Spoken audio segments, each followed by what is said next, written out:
New Jersey wineries are big business, contributing $323 million to the state's economy in 2016 alone.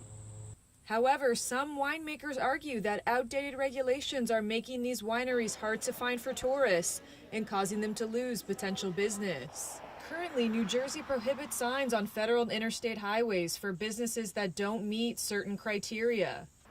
The State Department of Transportation sets eligibility standards for highway signs for vineyards and breweries, and some establishments say the regulations are challenging to meet, especially for winemakers.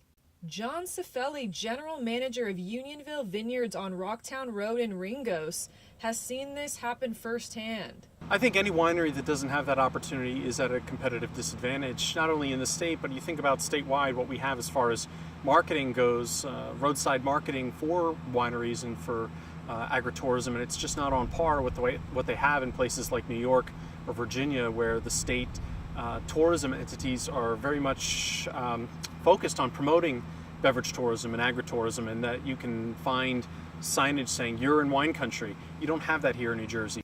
According to state rules, a winery must be located within 5 to 10 miles of a state highway, and it must be open at least 6 hours a day, 5 days a week for at least 20 consecutive weeks to qualify for signs. That can be a difficult task for smaller businesses. The regulations have led to Hunterdon County wineries like Beneduce Vineyards on Jeremiah Lane in Pittstown feeling like they are at a competitive disadvantage. For people, for our type of business, our size businesses to exist, we need to sell direct to consumer. So we're not selling wine wholesale typically. We're not in liquor stores or restaurants. And that's typical for New Jersey wineries. We're selling most of our wines direct to local consumers. And so it's really important for customers to be able to find us and to be able to get to us.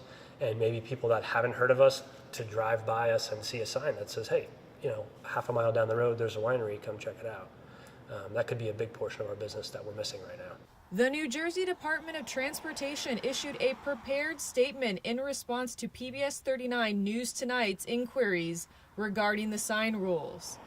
The Tourist-Oriented Directional Signs Program, also known as TODS, authorizes the participation of certain cultural sites, commercial tourism sites, lodging, recreational sites, and civic areas.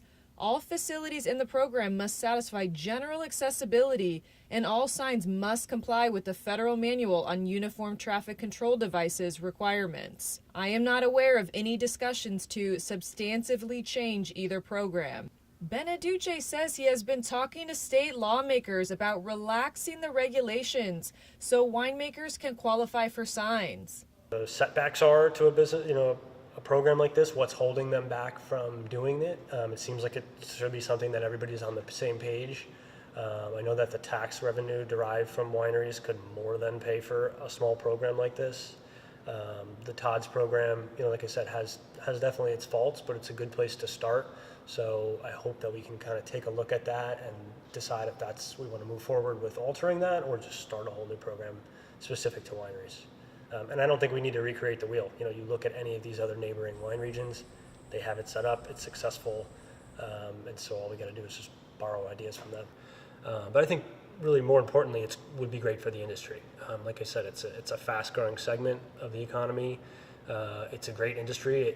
There's a ripple effect in our industry, so they've shown in studies that when people come to visit a wine region, they'll do a wine tasting, maybe they'll go out to dinner in the area, they'll shop at the local shops, they'll stay in the hotels. So there's this sort of ripple effect that permeates through the rest of the economy, and it really starts with agritourism and wineries and things like that, that make a place a destination.